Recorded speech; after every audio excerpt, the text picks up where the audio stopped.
the market itself, what is, obviously we didn't expect this coronavirus to slow down. What are your thoughts on the market globally? What are the numbers coming from Europe? How much bigger is it in Europe already, the ceramic implant market? Tell us a little bit about the market overall from your point of view. I maybe make this twofold. So the market overall is actually growing. Like even our competitors and the famous Marco Cadola, CEO of Straumann, not anymore since the end of last year, but he said in an interview that he thinks that it's underestimated what the market share of ceramics implants will be in the midterm. And midterm, we talk about 3 years. So he mentioned in an interview he thinks it will be around 10%. And like in markets like Germany, etc., the market share is again higher, but it's still growing.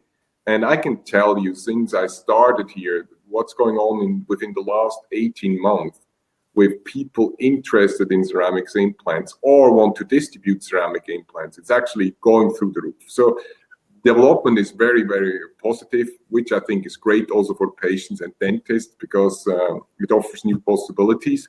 Of course, the coronavirus or COVID-19 put a little bit, it's like somebody put the pause button and it's a little bit on pause, but I think in the midterm it will help us because I think people will be way more health conscious than they were before. It was already a topic because biocompatibility, all that. I think aesthetics, which is our implant is actually made for. You mentioned the cosmetic implant is just something that will be more important and will continue to grow.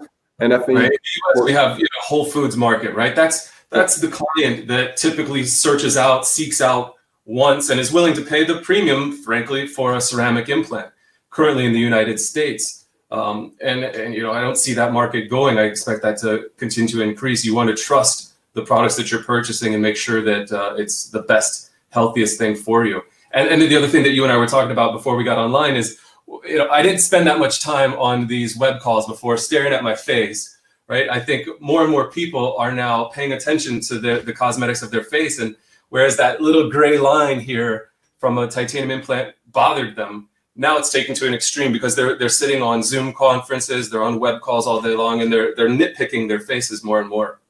No, completely great. By the way, I used to live 6 years in Chicago, and I loved Whole Foods. So that's probably the job where I most was happened to do. So I'm very positive about this, the prospects because of the biocompatible material, aesthetics will be, and also with the products we have within the pipeline. It's just like this pause button. Somebody will press it again, and then the market will continue.